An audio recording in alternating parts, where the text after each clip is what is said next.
بسم الله الرحمن الرحيم. وعن أبي هريرة رضي الله تعالى عنه أن رسول الله صلى الله عليه وسلم قال: من كان له شعر فليكرمه. وعن عطاء بن يسار قال: كان رسول الله صلى الله عليه وسلم في المسجد فدخل رجل سائر الرأس واللحية فأشار إليه رسول الله صلى الله عليه وسلم بيده كأنه يأمر بإصلاح شعره ولحيته ففعل ثم رجع فقال رسول الله صلى الله عليه وسلم: أليس هذا خيرا من أن يأتي أحدكم وهو سائر الرأس كأنه شيطان أو كما قال عليه الصلاة والسلام. صدق رسول الله صلى الله عليه وسلم. حضرت ابو ہریرہ رضی اللہ تعالیٰ عنہ روایت فرماتے ہیں کہ آقا نامدار سرور کائنات رحمت دو عالم صلی اللہ علیہ وسلم نے ارشاد فرمایا: من کان لہ شعر فلیکرمہ، جس کے بال ہوں تو اسے چاہیے کہ وہ ان کا اکرام کرے. سر اور سر سے متعلقہ جو چیزیں ہیں ان میں سے چند ایک کا حضرات کے سامنے بیان ہو چکا. پیارے پیغمبر صلی اللہ علیہ وسلم نے ہر ایک چیز کے بارے میں ہدایات دی ہیں اور اسلام ایک کامل دین ہے. آپ صلی اللہ علیہ وسلم نے غیروں کی نقالی اور غیروں کی مشابہت اختیار کرنے سے ممانعت فرمائی. تو اسی طرح سرکار دو عالم صلی اللہ علیہ وسلم نے جو سر کے بال ہیں اور جو داڑھی کے بال ہیں اور جو مونچھیں ہیں اور جسم کے باقی جو بال ہیں ان کے بارے میں بھی آپ صلی اللہ علیہ وسلم نے ہدایات دی. آپ صلی اللہ علیہ وسلم نے ارشاد فرمائے کہ جس کے بال ہوں تو اسے چاہیے کہ وہ بالوں کا اکرام کرے، یعنی بالوں کی صفائی کا خیال رکھے اور ان کو تیل لگائے اور ان میں کنگھی کرے. دوسری روایت میں حضرت عطاء بن یسار رضی اللہ تعالیٰ عنہ فرماتے ہیں کہ پیارے پیغمبر صلی اللہ علیہ وسلم مسجد میں تشریف فرما تھے کہ ایک آدمی داخل ہوا جس کے سر کے بال بکھرے ہوئے اور پراگندہ تھے اور داڑھی کے بال بھی بکھرے ہوئے تھے. تو سرکار دو عالم صلی اللہ علیہ وسلم نے اس کو اشارہ فرمایا اپنے ہاتھ سے اور انہیں حکم دیا کہ اپنے سر کے بالوں کو اور داڑھی کے بالوں کو درست کرو. وہ آدمی گیا اور اس نے سر اور داڑھی کے بال درست کی، اس نے کنگھی کی اور اس کے بعد پھر آیا. تو سرکار دو عالم صلی اللہ علیہ وسلم نے ارشاد فرمایا: الیس ھذا خیرا من ان یأتی احدکم، کیا تمہاری یہ جو اب حالت ہے یہ بہتر نہیں ہے اس حال سے کہ تم میں سے کوئی آدمی آتا ہے اس حال میں کہ اس کے سر کے بال جو ہے وہ پراگندہ اور بکھرے ہوئے ہوتے ہیں، کأنہ شیطان، گویا کہ اس کی شکل جو ہے وہ شیطان اور جن کی سی شکل ہے. تو اس لیے فرمایا کہ اپنے بالوں کا خیال رکھو، اس میں کنگھی کر کے تیل لگا کر کے اور ان کو صحیح طریقے سے اکرام کے ساتھ رکھو. پیارے پیغمبر صلی اللہ علیہ وسلم کے جو بال مبارک تھے سر کے گھنگریالے اور گھنے بال تھے، اور آپ صلی اللہ علیہ وسلم ہمیشہ اپنے سر کے بال رکھا کرتے تھے سوائے 2 مواقع کے، اور بعض روایات کے مطابق 4 مواقع ہیں کہ جس میں سرکار دو عالم صلی اللہ علیہ وسلم نے سر کے بال منڈوائے ہیں. ایک صلح حدیبیہ کے موقع پر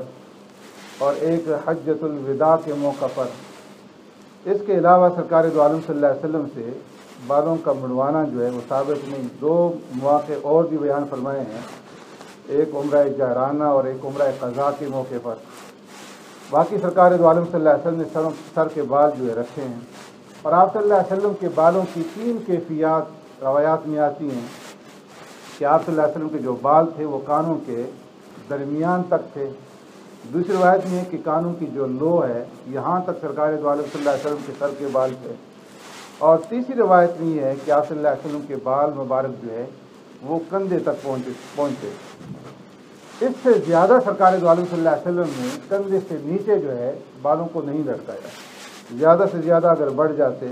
تو کندھے تک جو ہے پہنچ جاتے، اور پھر آپ صلی اللہ علیہ وسلم نے کٹوا لیتے تھے۔ سرکار دو عالم صلی اللہ علیہ وسلم سے دو مواقع پر بالوں کا موڑنا بھی ثابت ہے، جس طرح میں نے ابھی عرض کیا، حجۃ الوداع اور عمرہ قضاء کے موقع پر۔ اس لیے فرمایا کہ اگر کوئی سر کے بال موڑنا چاہے تو یہ بھی سنت ہے کہ سر کے بال جو ہے موڑ لے، اور اگر کوئی آدمی سر کے بال کٹوانا چاہتا ہے، ترشوانا چاہتا ہے کینچی کے ساتھ یا مشین کے ساتھ، تو اس صورت میں پھر حکم یہ ہے کہ وہ برابر طریقے سے پورے سر کے جو بال ہیں ان کو برابر طریقے سے تراشے، اور کسی طرف سے چھوٹے اور کسی طرف سے بڑے نہ چھوڑے، جس طرح کہ عام طور پر آج کل ہمارے یہاں رواج ہے نوجوانوں میں، بچوں میں،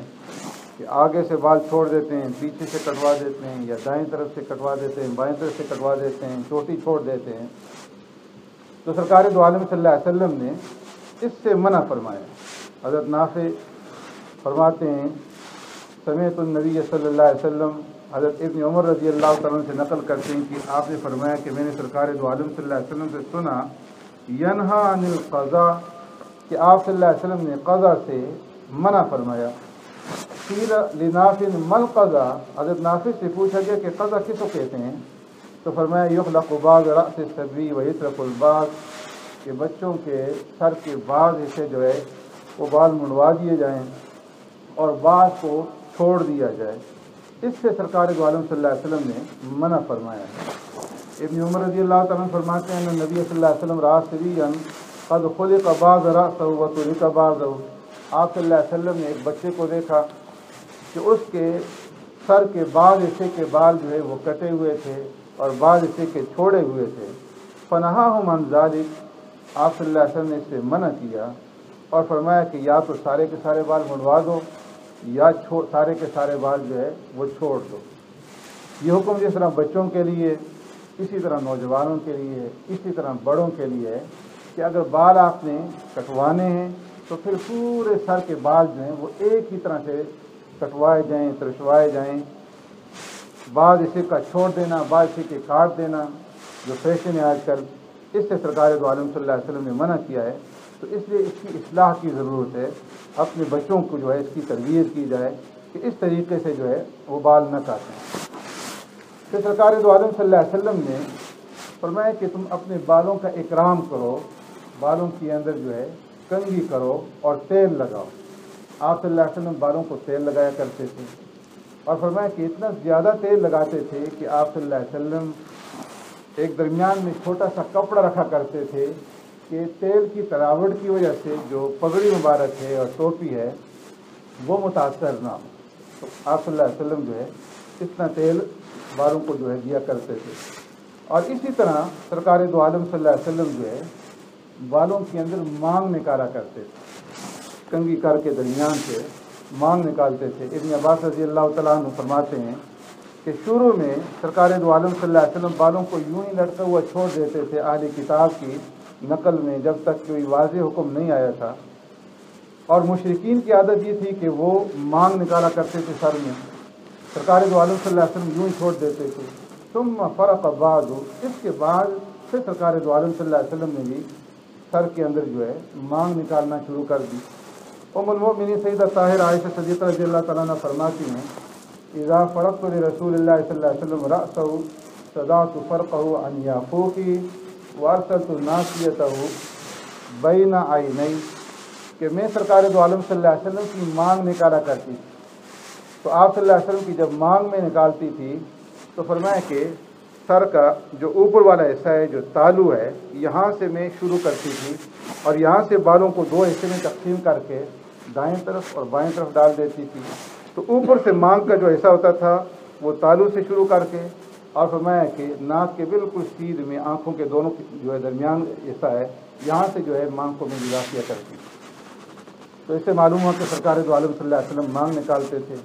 اور مانگ نکالنے کا حکم جس طرح مردوں کے لیے ہے اسی طرح عورتوں کے لیے، دونوں کے لیے جو ہے مانگ نکالنی سنت ہے۔ اس روایت سے یہ بات بھی معلوم ہو گئی کہ ام المؤمنین سیدہ طاہرہ عائشہ صدیقہ رضی اللہ تعالیٰ عنہ خود سرکار دو عالم صلی اللہ علیہ وسلم کی مانگ نکالا کرتی تھی۔ اس سے آپ صلی اللہ علیہ وسلم نے سبق دے دیا ازدواجی زندگی کے لیے، میاں بیوی کے لیے، کہ میاں بیوی کے آپس کے تعلقات جو ہیں وہ کس طرح سے ہونے چاہیے۔ ام المؤمنین فرماتی ہیں کہ میں آپ صلی اللہ علیہ وسلم کا سر مبارک جو ہے خود دھویا کرتی تھی، اور آپ صلی اللہ علیہ وسلم کے سر مبارک میں کنگھی کرتی تھی۔ تو معلوم ہوا کہ جو بیوی ہے اس کو اپنی خاوند کی خدمت کرنا اور اس کے سر میں کنگھی کرنا، یہ سرکار دو عالم صلی اللہ علیہ وسلم کی تعلیمات میں سے، اس سے گھروں کے اندر اتفاق ہوگا، پیار و محبت پیدا ہوگی۔ یہ نہیں ہے کہ میاں کا منہ جو ہے مشرق کی طرف ہو، بیوی کا منہ مغرب کی طرف ہو، اور گھروں کا جو ہے ماحول وہ دوزخ بنا ہوا ہو۔ تو اس لیے فرمایا کہ گھروں کے اندر پیار اور محبت ہونی چاہیے، میاں بیوی کو آپس کے حقوق جو ہیں وہ ایک دوسرے کے ادا کرنے چاہیے۔ اور فرمایا کہ کوئی عورت اپنے سر کے بال جو ہے وہ نہ منڈوائے۔ حضرت علی رضی اللہ تعالیٰ عنہ فرماتے ہیں کہ سرکار دو عالم صلی اللہ علیہ وسلم نے منع فرمایا، نہا رسول اللہ صلی اللہ علیہ وسلم ان تحلق المرأة رأسها، کہ کوئی عورت جو ہے وہ اپنے سر کے بال منڈوائے، اس لیے کہ عورتیں اگر بال اپنے کٹوائیں یا منڈوائیں گی غیروں کی نقالی کرتے ہوئے، کافر عورتوں کو دیکھا دیکھی یا مردوں کی دیکھا دیکھی، تو اس میں مردوں کے ساتھ جو ہے وہ مشابہت پیدا ہوگی، اور کسی عورت کا مرد کے ساتھ مشابہت اختیار کرنا یا کسی مرد کا عورت کے ساتھ مشابہت اختیار کرنا، اسے منع کیا گیا۔ سرکار دو عالم صلی اللہ علیہ وسلم نے لعنت فرمائی ہے ایسے مردوں اور ایسی عورتوں پر۔ لعن رسول اللہ صلی اللہ علیہ وسلم الرجل یلبس لبسۃ المرأة والمرأة تلبس لبسۃ الرجل، آپ صلی اللہ علیہ وسلم نے لعنت فرمائی ہے ایسے مردوں پر جو عورتوں کی صرف لباس پہنیں، ان کی مشابہت اختیار کریں، اور ایسی عورتوں کے اوپر لعنت فرمائی ہے کہ جو مردوں کا سا لباس پہنیں اور ان کی مشابہت اختیار کریں۔ تو اس لیے فرمایا کہ عورتوں کے لیے بالوں کا کٹوانا اور بالوں کا مڑوانا یہ بالکل ناجائز ہے، حرام ہے، اور اس سے جو ہے اپنے آپ کو بچائیں۔ اسی طریقے سے ابن عمر رضی اللہ تعالیٰ عنہ فرماتے ہیں نبی صلی اللہ علیہ وسلم لعن اللہ الواصل والمستوصل والواشم والمستوشم، کہ آپ صلی اللہ علیہ وسلم نے فرمایا کہ اللہ تبارک و تعالیٰ لعنت فرماتے ہیں ایسی عورت کے اوپر کہ جو بال جو ہے گونتی ہے، بنواتی ہے، جس کے بال چھوٹے ہوں تو وہ اپنے حسن کے اضافے کے لیے کسی اور عورت کے بال لے لے، یا اپنے بال جو اس کے نکل رہے ہیں ان کو لے کر کے آگے ان بالوں کے ساتھ نچھی کرانا، ان بالوں کے ساتھ جوڑنا تاکہ حسن کے اندر اضافہ ہو جائے۔ فرمایا ایسی عورتوں کے اوپر اللہ نے لعنت فرمائی ہے۔ اور فرمایا اسی طریقے سے ایسی عورتیں یا ایسے مرد کہ جو اپنے جسم کو گنواتے ہیں، کہ سوئی کے ذریعے سے جسم کے اندر سوراخ کر کے سرما بھر دیں یا اس کے اندر سیاہی ڈال دیں، جسے ٹیٹو بناتے ہیں، تو فرمایا کہ اس کے اوپر بھی لعنت ہے کہ کوئی آدمی اپنے جسم کو گنوائے یا اپنے بالوں کے اندر جو ہے وہ پیوند لگائے۔ ایک روایت میں حضرت ام سلمہ رضی اللہ تعالیٰ عنہ فرماتی ہیں کہ ایک عورت پیارے پیغمبر صلی اللہ علیہ وسلم کے پاس آئی اور عرض کیا کہ اللہ کے رسول صلی اللہ علیہ وسلم میری بیٹی کی شادی ہے اور اس کے بال بہت چھوٹے ہیں، تو اس لیے کیا اجازت ہے کہ میں اس کے ساتھ اور بال لگا کر کے اس کے بالوں کو بڑا کر دوں؟ تو آپ صلی اللہ علیہ وسلم نے اس موقع پہ ہی فرمایا کہ لعن اللہ الواصلہ والمستوصلہ، کہ اللہ رب العزت ایسی